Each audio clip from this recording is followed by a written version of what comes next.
इस विशेष वीडियो में हम फाइलम क्वाड्राटा के विवरणों पर चर्चा करेंगे। शुरुआत में हम फाइलम क्वाड्राटा की विशेषताओं के बारे में बात करेंगे और फिर हम फाइलम क्वाड्राटा के वर्गीकरण को देखेंगे।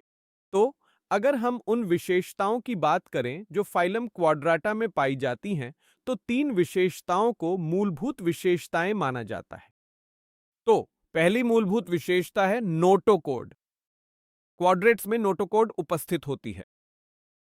दूसरी मूलभूत विशेषता जिसके बारे में हम बात करते हैं वह है सीएनएस यानी केंद्रीय तंत्रिका तंत्र।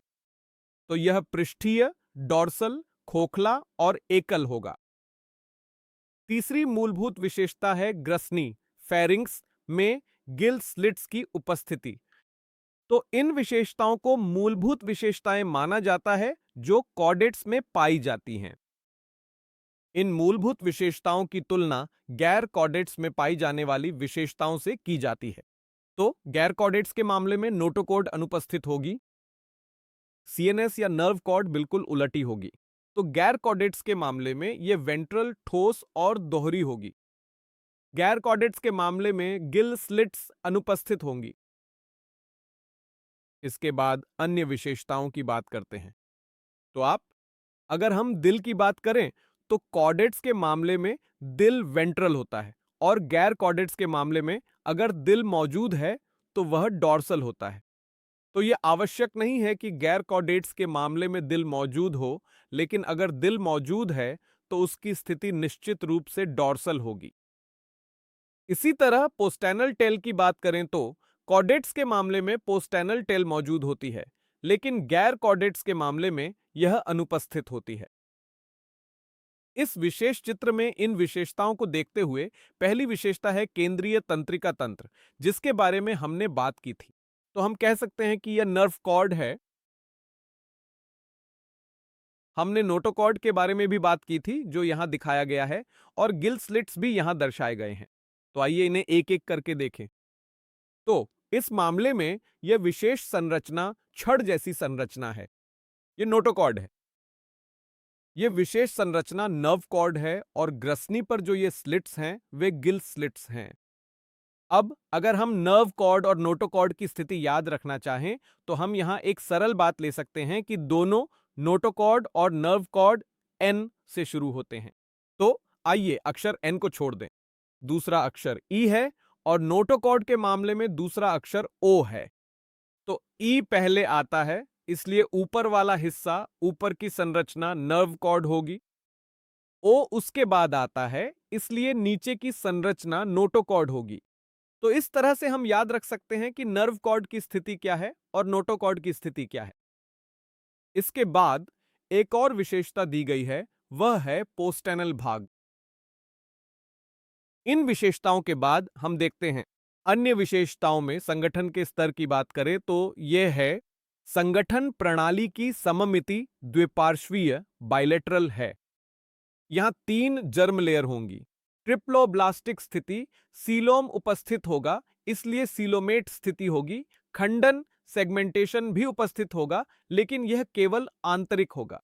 कॉर्डेट्स के मामले में पाचन तंत्र पूर्ण होता है, श्वसन तंत्र उपस्थित होगा, परिसंचरण तंत्र भी उपस्थित होगा। यह बंद होगा जैसे कि फाइलम एनेलिडा में होता है। निष्कासन तंत्र भी स्पष्ट रूप से उपस्थित होगा। तो ये वे विभिन्न विशेषताएं हैं जो फाइलम क्वाड्राटा के मामले में पाई जाती हैं। विशेषताएं पूरी करने के बाद हम फाइलम क्वाड्राटा के वर्गीकरण पर आते हैं। तो फाइलम क्वाड्राटा के मामले में हमें वर्गीकरण को फाइलम श्रेणी से लेकर क्लास श्रेणी तक देखना होता है। अब अगर हम इस विशेष, तो फिर यह श्रेणी क्रम। प्रारंभ में फाइलम कॉर्डेटा को 3 उपफाइलमों में विभाजित किया गया है। इस प्रकार 3 उपफाइलम हैं। पहला है यूरोकॉर्डेटा, जिसे ट्यूनिकाटा भी कहा जाता है। दूसरा है सेफेलोकॉर्डेटा और तीसरा उपफाइलम है वर्टिब्रेटा। अब इनमें वर्टिब्रेटा को फिर से विभाजित किया गया है। वर्टिब्रेटा को सबसे पहले 2 डिवीजनों में बांटा गया है।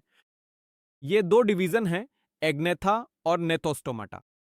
यहां नेथा शब्द जबड़े के लिए है। इसका मतलब है कि एग्नेथा में जबड़ा नहीं होगा, उसमें जबड़े की कमी होगी, जबकि नेथोस्टोमाटा में जबड़े पाए जाएंगे। अब यह विशेष एग्नेथा डिवीजन सीधे एक वर्ग में विभाजित होता है और वह वर्ग है साइक्लोस्टोमाटा। अगर हम नेटोस्टोमाटा डिवीजन की बात करें तो यह सबसे पहले दो सुपर क्लास में विभाजित होता है। पहला सुपर क्लास है पाइसिस, जिनमें फिन्स पंख होते हैं, और दूसरा सुपर क्लास है टेट्रापोडा, जिनमें अंग लिम्स होते हैं। अब पाइसिस सुपर क्लास को फिर से दो भागों में बांटा जाएगा। ये दो क्लास हैं, कॉन्ड्रिक्टीज और ऑस्टिक्टीज। टेट्रापोडा सुपर क्लास को चार वर्गों में बांटा जाएगा, जो हैं एम्फीबिया, रेप्टिलिया, एविस और मैमेलिया। तो कुल मिलाकर अगर हम देखें तो 7 वर्ग हैं जिनका विवरण हमें देखना है। तो साइक्लोस्टोमाटा यहां आता है, कॉन्ड्रिक्टीज और ऑस्टिक्टीज पाइसिस के अंतर्गत आते हैं, और ये चार वर्ग टेट्रापोडा के अंतर्गत आते हैं। तो ये है फाइलम कॉर्डेटा का वर्गीकरण। अब यहां हमें एक और बिंदु देखना है। एक कथन है कि सभी वर्टिब्रेट्स कॉर्डेट्स हैं, लेकिन सभी कॉर्डेट्स वर्टिब्रेट्स नहीं हैं। तो स्पष्ट रूप से हम इस विशेष वर्गीकरण से देख सकते हैं कि फाइलम कॉर्डेटा एक बड़ी श्रेणी है। तो यह है फाइलम कॉर्डेटा। अब फाइलम कॉर्डेटा में 3 सब फाइलम्स होते हैं। पहला सब फाइलम यूरोकॉर्डेटा था, दूसरा सेफेलोकॉर्डेटा था, और तीसरा सब फाइलम वर्टिब्रेटा था। तो स्पष्ट है कि वर्टिब्रेटा छोटी श्रेणी है, और हम कह सकते हैं कि सभी वर्टिब्रेट्स कॉर्डेट्स हैं, लेकिन स्पष्ट रूप से सभी कॉर्डेट्स वर्टिब्रेट्स नहीं हैं।